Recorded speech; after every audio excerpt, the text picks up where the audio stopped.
Hola. ¿Se escucha bien? Sí. ¿O así se escucha mejor? Mejor. ¿No? Sí. Ya, lo mismo. Entonces No hay mucho que hacer. voy a tratar de proyectar la voz para que puedan entenderse lo mejor posible. Bien, gracias al Señor por este tiempo, por este domingo especial donde nos reunimos Iglesia IPLA y Iglesia Playa Ancha y San Marcos. Así que un gusto estar a esta hora también de la mañana, una mañana un poquito helada, pero con un lindo sol. Y hoy día nos toca ver el último capítulo de este libro de Eclesiastés. El último capítulo de Eclesiastés. Este programa se llama Última Mirada, que era como a la 1 de la mañana. Este es el último capítulo de Eclesiastés y por lo tanto el último sermón. Creo que ha sido una linda hazaña cruzar este tiempo leyendo Eclesiastés. Nosotros por lo menos en la comunidad que nos reunimos en placeres, semana a semana leíamos el pasaje correspondiente, íbamos ahí analizando y descubriendo lo que el autor de Eclesiastés, este maestro, tenía para enseñarnos, ¿verdad? Para enseñar a su iglesia. ¿Alguna vez ustedes vieron un programa de Home Center que se llamaba Hágalo usted mismo? Sí, hágalo usted mismo. ¿Lo vieron o no? ¿Cierto? ¿Cómo armar la casa del perro pero prefabricada? Se supone que venía con los clavos, con el pegamento, y todo lo tenía que armar. ¿Cómo hacer un cobertizo?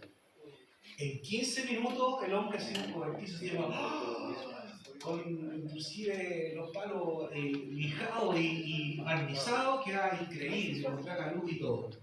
¿Cómo armar un closet? ¿Cómo armar un mueble? Y uno lo veía y quedaba maravillado en 15 minutos cómo quedaba armado ese mueble. Bueno, ¿qué es lo que me ocurre a mí cuando yo en mi casa tengo que armar un mueble, un escritorio?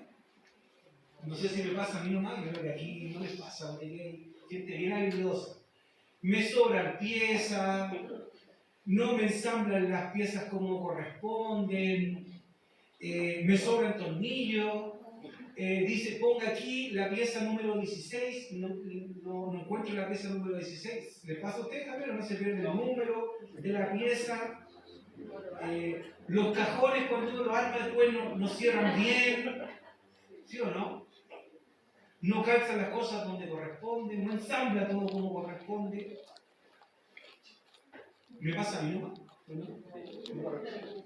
Ah, la china.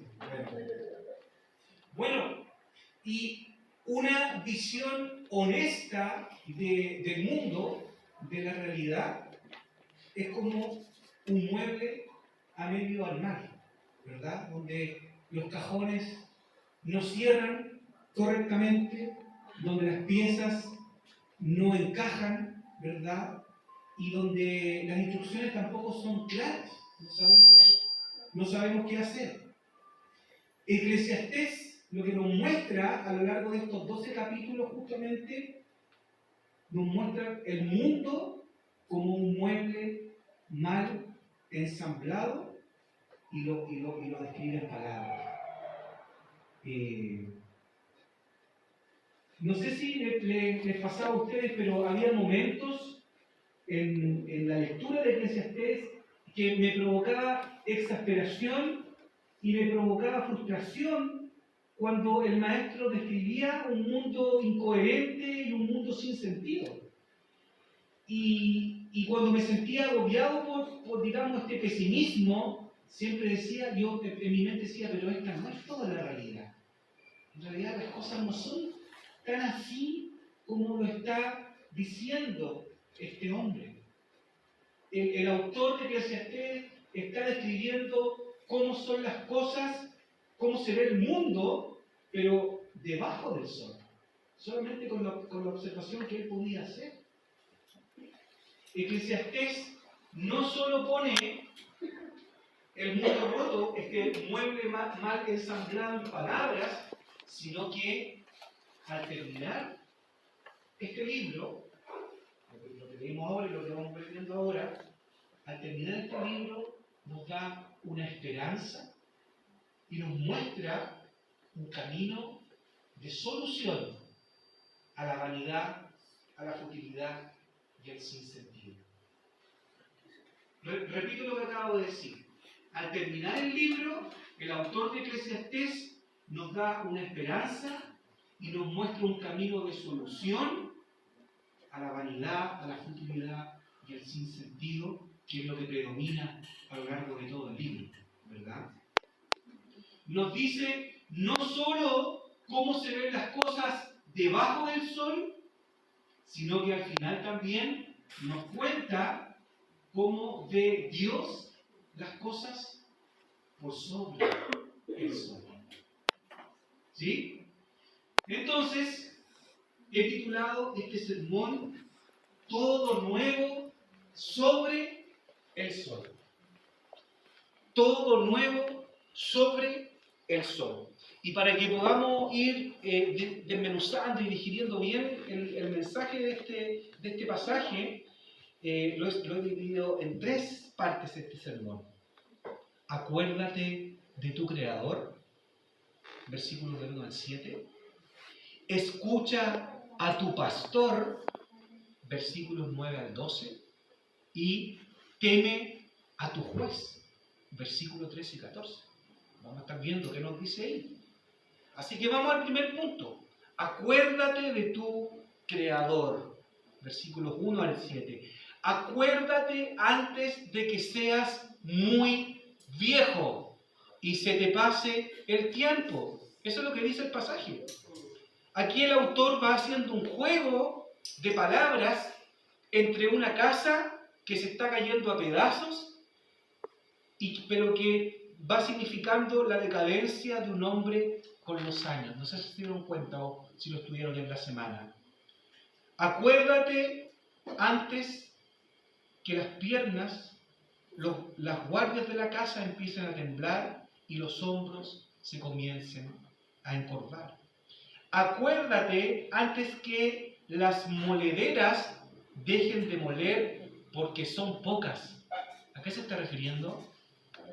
A los dientes, a las muelas, ¿verdad? Son pocas y dejen de moler. Los que miran por la ventana, ¿qué dicen? Ya no ven con claridad. ¿Qué es lo que empieza a fallar? Tenemos que empezar a usar anteojos. Dice que irá disminuyendo el ruido del molino y el trino de los pájaros apenas se oirán. ¿Qué es lo que empieza a fallar? El oído. ¿Ah? ¿Cómo? El oído.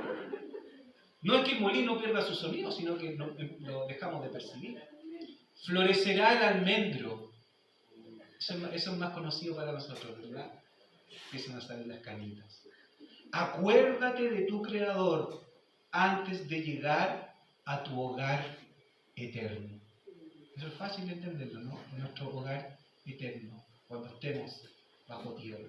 Y al final enfatiza, dice, acuérdate antes de que se rompa el cordón de plata, antes de que se quiebre la vasija de oro, antes de que se quiebre la jarra contra la fuente, antes de que la polea del pozo se rompa. Está diciendo, antes que todo se caiga, antes que esas que están ahí, eso se rompa y se caiga, antes de que todo se desmorone, antes de que todo se venga abajo, acuérdate de tu Creador, antes de que las vigas empiecen a fallar, ¿verdad? En medio de esta descripción de deterioro, de decadencia hasta la muerte, hay un llamado claro y explícito. ¿Cuál es? Acuérdate de tu Creador antes de que todo se desmorone, antes de que todo se acabe. Acuérdate de aquel que crea la vida, que es dador de vida. Eso es Dios, ese es nuestro Creador. Y en Efesios 2, el apóstol Pablo nos dice a nosotros que nosotros estábamos muertos en nuestros delitos y pecados, pero juntamente nos dice que por misericordia nos dio vida juntamente con Cristo. ¿Sí o no? Porque Él es el dador de la vida, Él es el que transforma el valle de los huesos secos y les da vida. ¿Verdad? Hace que los huesos cobren vida y empiecen a llenarse con carne hasta que finalmente se levantan. Él vino a traernos vida porque Él es el autor de la vida. Así que acuérdate de tu Creador. La verdad debajo del sol es que todo se descompone, todo se deteriora, todo se corrompe sin excepción. Ojo, nadie se salva de la corrupción. Y eso nos lleva a un final inevitable. Inevitable. Todos caminamos con un rumbo claro y preciso y todos vamos hacia allá. Pero esa no es toda la verdad. Hay otra verdad también. Una verdad que viene desde el cielo, que viene de sobre el sol. Hay un Dios creador, iniciador de la vida, dador de vida, que trae sanidad, trae restauración y envió a su Hijo para darnos una nueva vida, porque Él es el creador. Así que esta casa que se está desmoronando, que está descrito acá, este hombre que se está encorvando y que está perdiendo la audición, la vista, puede ser revivida, restaurada, porque Cristo es el dador de la vida. Hay una cosa que es segura. Todos tendremos que enfrentar la morada eterna, o volver al polvo, como dice acá, la muerte. A menos que el Señor vuelva antes. Si el Señor vuelve antes, si el Señor vuelve en estos años, en estos días, no vamos a experimentar la muerte. Pero la mayoría de la gente que mientras el Señor no ha vuelto, vamos a experimentar la muerte. Pero hay otra cosa que es segura también. Hay otra cosa que es segura. Seremos vivificados, hemos nacido de nuevo y tenemos vida eterna. Así que acuérdate de tu Creador antes que vengan los días malos, antes que llegue esa hora en cuando ya no podamos responder. Acuérdate de tu Creador. Hay buenas noticias para un mundo que está roto, para un mundo que es como un mueble mal ensamblado. Hay un Creador y está dispuesto para revivirnos y para darnos vida. Punto 2. Este era, acuérdate de tu Creador. El punto 2 era, escucha a tu pastor. Dice el escritor de Eclesiastés que él ponderó, investigó y ordenó muchísimos proverbios, ¿ya? Como un coleccionista de dichos de sabiduría. Y el versículo 11 nos da la clave y nos dice de dónde vienen todas estas palabras. ¿De dónde viene esta sabiduría? Y esta sabiduría son dadas o vienen de un pastor. Versículo 11. La versión, nueva traducción viviente dice que estas palabras son como varas con clavos que usa un pastor para guiar a sus ovejas. Y dije, chunga, eso es como algo medio violento. Son como varas con clavos que usa un pastor para guiar a sus ovejas. Es decir, la palabra de Dios, la palabra de este pastor, no son inocentes, no son inocuas, no son que provoquen nada, sino que hacen daño, provocan heridas, afectan, impactan, porque transforman nuestras vidas. Ojo. ¿Okay? Entonces, así es la palabra del Señor. Hebreos 4:12, ¿qué dice? Los que conocen este versículo, que la palabra de Dios es viva y eficaz, ¿qué dice? Y más cortante que cualquier espada de doble filo, y penetra hasta partir el alma, el espíritu y las coyunturas y los tuétanos. Entonces, podríamos decir que la palabra de Dios, la palabra del pastor, son palabras que hieren, que no son simplemente palabras que quedan ahí, sino que penetran. Hoy día, todos nosotros, todos los que estamos acá, estamos expuestos a muchas voces que hablan a nuestras vidas. ¿Sí o no? Basta solamente con ver nuestro celular o prender el televisor, muchos mensajes, muchos influencers, los políticos que hacen campañas políticas nos hacen promesas, ¿verdad? Redes sociales, podcast, nuestra propia voz interna, nuestros amigos, etc. Es a esto lo que hace referencia el autor cuando habla de los muchos libros y de lo inútil que resulta escribir tanto y leer tanto, en ese sentido. No es que aquí el autor nos esté diciendo que no debamos leer y que no nos debamos interesar por leer cosas que nos pueden resultar interesantes, no, sino que está diciendo, hay otras voces que nos influencian, hay otras voces que también nos venden una cierta verdad, un cierto evangelio, pero todas esas cosas también son vanas y son futiles. ¿Por qué? Porque hay una voz a la cual escuchar, a la cual seguir y a la cual obedecer. Hay una voz que nos muestra la realidad que está más allá de lo que el predicador ha podido observar debajo del sol, porque esta es una voz que viene del cielo, una voz que viene por sobre el sol. Y esta voz es la voz del pastor, es la voz de este pastor que nos está hablando acá en el capítulo 2.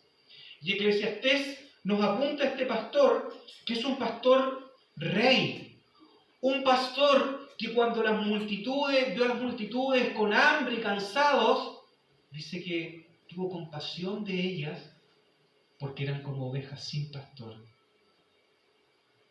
sin nadie necesitando de alguien que las guiara, ¿verdad? Que las orientara con su voz. Y Jesús es este buen pastor que vino a buscar a la oveja perdida, y no solamente vino a buscarla, sino que vino a dar su vida por ella, por cada uno de nosotros. En el pasaje que leía nuestra hermana Gladys, decía, mis ovejas conocen mi voz. Jesús dice, mis ovejas conocen mi voz. Y nosotros somos ovejas de su prado. Y nos reunimos aquí para oír su voz a través de la palabra, porque aquí está su voz. Reconocemos su voz. Él es nuestro pastor y nosotros somos ovejas de su prado. Así que acuérdate de tu Creador antes que vengan los días malos y oye la voz de tu pastor, esa voz que viene del cielo, sobre el sol, para enseñarnos, para guiarnos, para perdonarnos. Y tercero, ¿cuál era? Teme al juez. Acuérdate de tu Creador, oye a tu pastor, y tercero, teme al juez. Proverbio 1:7 dice que el principio de la sabiduría es el temor del Señor. El temor del Señor. Ese es el propósito de toda la literatura sapiencial, ¿verdad? Lo que se escribe también en Eclesiastés, en Proverbios, los Salmos, Job mismo. Teme al Señor. El principio de la sabiduría es el temor al Señor. ¿Por qué deberíamos temer a Dios? ¿Por qué debemos temerle? Porque Él juzgará. Porque Él es juez. Así que teme a tu juez. No podemos, debiéramos considerar en nuestras vidas, de hecho más arriba lo dice, joven, haz lo que quieras, dale todos los placeres a tus sentidos, pero ten en cuenta una cosa, un día serás juzgado por eso. Y quizá esa debería ser la actitud que nosotros deberíamos tener en nuestras vidas. Un día seremos juzgados. Teme a tu juez. Y acá es muy interesante notar lo que el autor señala en el versículo 8, cuando dice, vanidad de vanidades, todo es vanidad. Eclesiastés parte así en el capítulo 1, versículo 2, dice lo mismo, vanidad de vanidades, todo es vanidad. Esa es la síntesis de lo que concluye el autor al describir lo que él ve debajo del sol. Vanidad, futilidad, humo. ¿Ok? Pero que contrasta radicalmente con la conclusión final que nos está mostrando acá el autor. Teme a Dios y cumple sus mandamientos, porque esto es el todo del hombre. Versículo 13. No sé si se dan cuenta de ese tremendo rescate. Es la primera vez en todo el libro que él está estableciendo, esto es el todo del hombre. Mientras que está diciendo que todo lo demás es pasajero, pasa, es fútil, es humo, temer a Dios es el todo del hombre. Para eso estamos hechos, para eso vinimos a esta tierra. Eso es el todo. Así que este es el fin a la futilidad, es el fin al sinsentido, este es el fin al pesimismo, porque hay una verdad que sí vale la pena. Hay una verdad, una realidad que sí es valiosa, que sí es verdadera y que no es pasajera. Hay un Dios bueno, creador de todo, que es un pastor que nos llama, que nos habla. Y por lo tanto, debemos temerle. Debemos temerle, porque Él nos pedirá cuentas. Y eso tiene sentido, eso es verdadero, eso es eterno, eso vale la pena y permanece para siempre. No es como la flor del campo, que por la mañana es y en la tarde ya está marchita. O no es como la niebla, que está en la mañana, pero que al salir el sol se difumina. Esta es una verdad eterna. Hay un Dios creador que puede darte vida, que nos ha dado vida a ti y a mí, y que puede darnos una vida eterna a ti y a mí, pero que vendrá el día de mañana como un juez a pedirnos cuenta por lo que hemos hecho. El hecho de que Dios traerá juicio a todo, el hecho de que su ira se manifestará en el último día, nos muestra que Dios no es indiferente a todo lo que está pasando. Lo opuesto al amor es la indiferencia. Me da lo mismo, no estoy ni ahí. Eso es lo opuesto al amor. Lo que muestra el juicio de Dios es que Él no es indiferente. Muestra su amor al juzgar. No es indiferente ante el dolor y ante la injusticia que hay debajo del sol. Imagínese usted que aquí al frente, en la esquina, va cruzando una abuelita. Va con su cartera, así tomada aquí en el brazo, y justo la abuelita viene bajándose en la micro porque fue a cobrar su pensión. Así que viene con toda su platita, con la cual va a subsistir durante todo el mes, viene ahí en su cartera, porque se va a comprar el pan y va a poder subsistir durante el mes. E imagínense que justo vienen unos cabros malos que asaltan a esa abuelita, le tiran la cartera, la dejan sin su sustento para todo el mes, y más encima, como le tiraron fuerte al caer, la abuelita se cae y se fractura el brazo. ¡Qué tragedia! ¡Qué terrible! Díganme ustedes si una situación como esa no causa indignación. ¿Les causa indignación o no? ¿Les daría rabia que pasara algo así? No somos indiferentes. frente a esa injusticia nos afecta. Y Dios entonces, Él va a ejecutar su justicia, porque es un juez que todo lo juzga. Versículo 8 dice que todo bajo el sol es vanidad y sin sentido, y el versículo 13 y 14 nos dice que todo bajo el sol a Dios le importa, a Él le importa, y por eso va a ejercer su juicio, por eso traerá juicio.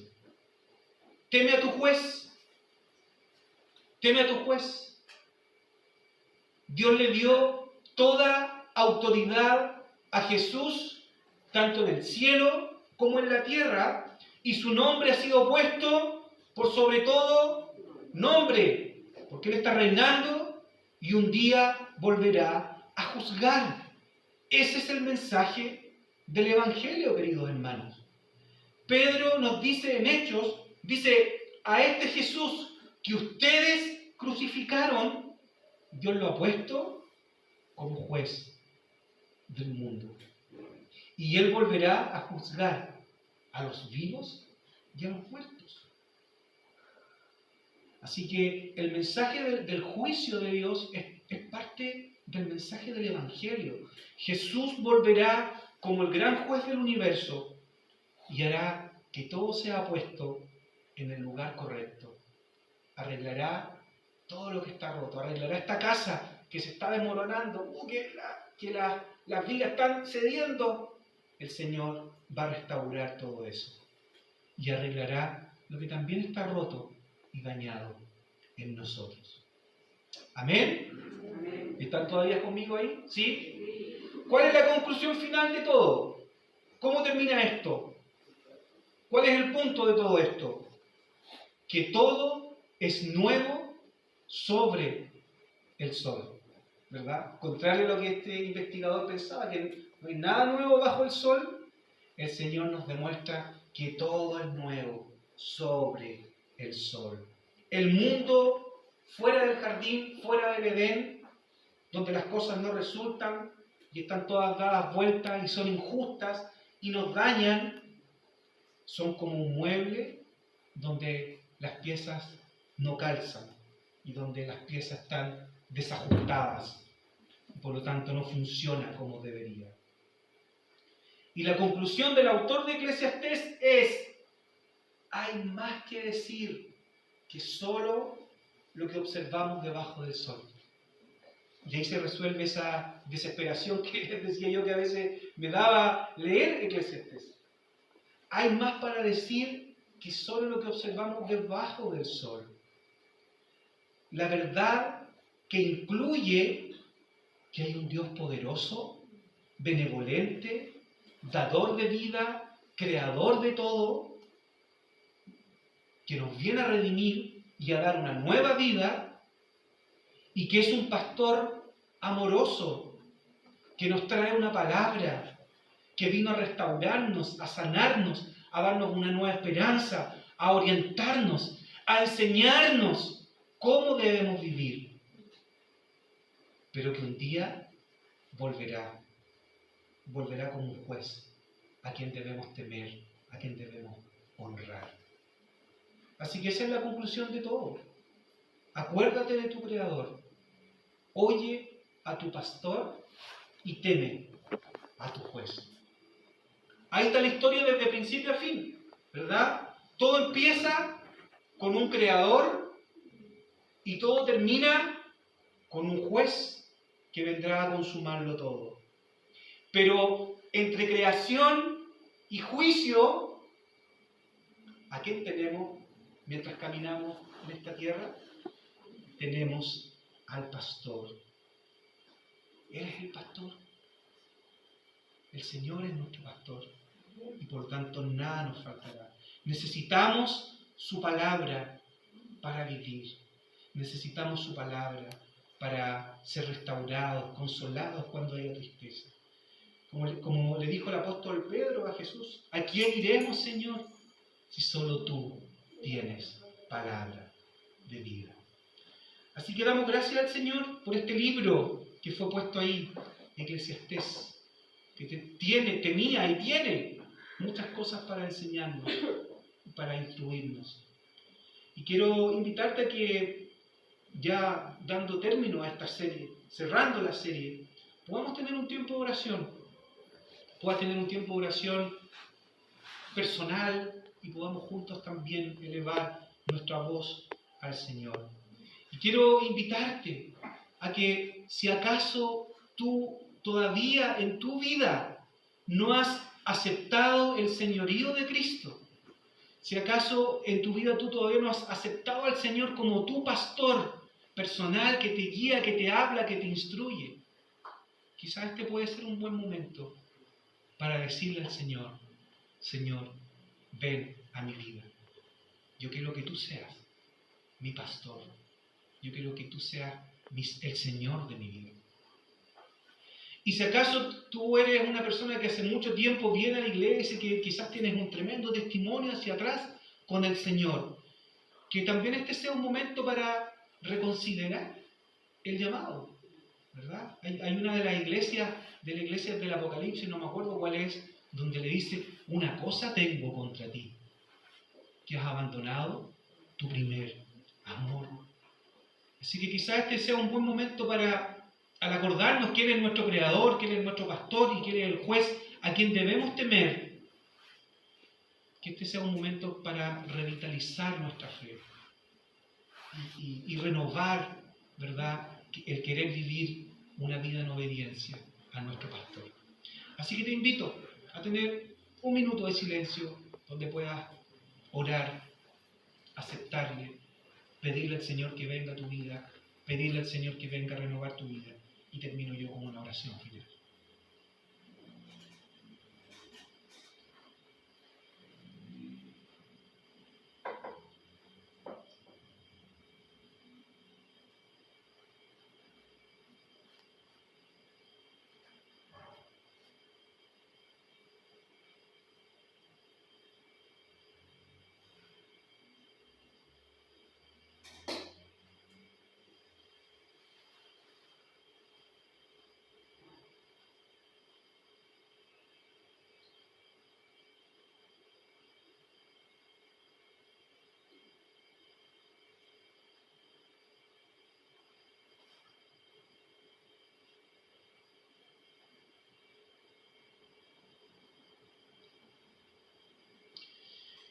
No sé si hay alguien que sienta en su corazón en este momento levantar su voz y orar al Señor. Siéntete con esa libertad de orar a viva voz, dando gracias al Señor por este mensaje de Eclesiastés.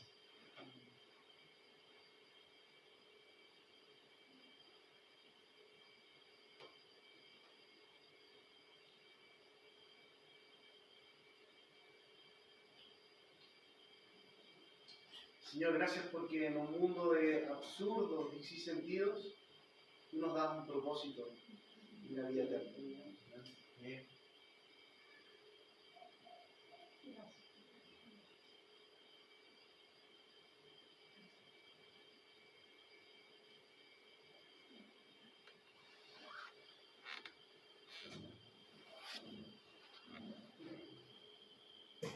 Señor, clamamos a ti como el gran pastor de las ovejas. La palabra dice que el buen pastor su vida da por las ovejas, y es lo que tú hiciste, Señor. Gracias, Padre, porque también tenemos la convicción de que si tú eres nuestro pastor, nada nos faltará. Así que coloca en nosotros, Señor, coloca en nuestros corazones y en nuestra mente el deseo y el sentido, Señor, de querer escuchar tu voz y de obedecer tu voz, de seguirte a ti, Padre. Gracias por el libro de Eclesiastés, gracias por todo lo que enseñó a nuestras vidas, gracias porque hemos recibido, Señor, una vez más, esta buena noticia de que hay una esperanza, de que hay algo que está más allá de lo que podemos, de la injusticia, de las desigualdades, Señor, que podemos observar en esta tierra, y podemos ver que hay un Dios, creador de todo, quien ha venido a darnos vida, quien ha venido a ser el pastor de nuestros corazones, Señor. Así que como iglesia queremos rendirnos a ti y queremos pedirte, Señor, que tú seas nuestro pastor, que tú seas el pastor de esta iglesia en Valparaíso, Playa Ancha, San Marcos, y que tú pastorees nuestras vidas, Señor, que tú nos lleves por verdes pastos, que junto a aguas de reposo, Señor, nos hagas descansar y nos des nueva vida. Gracias, Señor. Te damos gracias por tu palabra. Y te pedimos que tú nos reavives, Señor. Que realmente podamos ser reanimados. Que realmente, Señor, podamos ser avivados, Señor, por ti, por tu palabra y por tu presencia, Señor, en medio nuestro. Gracias, Señor, te damos. En el nombre de Jesús. Amén y amén.